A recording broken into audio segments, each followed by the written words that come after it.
পর্যাপ্ত জায়গা পায় এবং তারা কিন্তু আন্তঃপরিচর্যা করতে পারে। আর তুলা গাছে আন্তঃপরিচর্যা করলেই কিন্তু কাঙ্ক্ষিত ফলন পাওয়া সম্ভব। মেহেরপুর সদর উপজেলার পাটকেলপোতা গ্রামে তুলা উন্নয়ন বোর্ডের তুলার গবেষণা উন্নয়ন ও প্রযুক্তি হস্তান্তর প্রকল্পের অর্থায়নে তুলা চাষ সম্প্রসারণ ও চাষী উদ্বুদ্ধকরণে কৃষক মাঠ দিবস অনুষ্ঠিত হয়েছে। আগে এই শেষ মুহূর্তের করণীয়টা যদি আমরা সময় মতো করতে পারি তাহলে আমাদের শেষ পর্যায়ের যে ফলনটা সেটা আমরা তুলতে পারবো।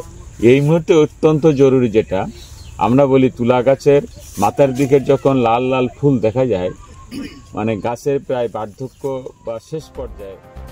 বৃহস্পতিবার বেলা 11টায় তুলা উন্নয়ন বোর্ড চুয়াডাঙ্গা জোনের আয়োজনে পাটকেলপোতা গ্রামে দিবসটি পালিত হয়। প্রচন্ড শীত আসার আগে আমাদের দু একটা কাজ যদি আমরা এক মুহূর্তে করতে পারি তাহলে শেষের দিকের ফলগুলো পুষ্ট করা, মোটা করা এবং শেষের দিকের যে ফলনটা সেটা পাওয়া সম্ভব।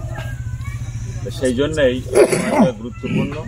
যারা বিশেষ করে নাবিতে চাষ করছেন, এই নাবি ফসলের কিন্তু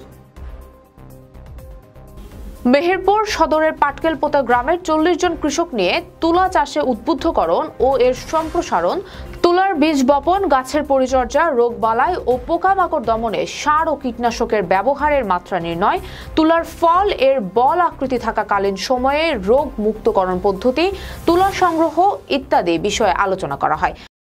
পর্যাপ্ত জায়গা পায় এবং তারা কিন্তু আন্তঃপরিচর্যা করতে পারে। আর তুলা গাছে আন্তঃপরিচর্যা করলেই কিন্তু কাঙ্ক্ষিত ফলন পাওয়া সম্ভব।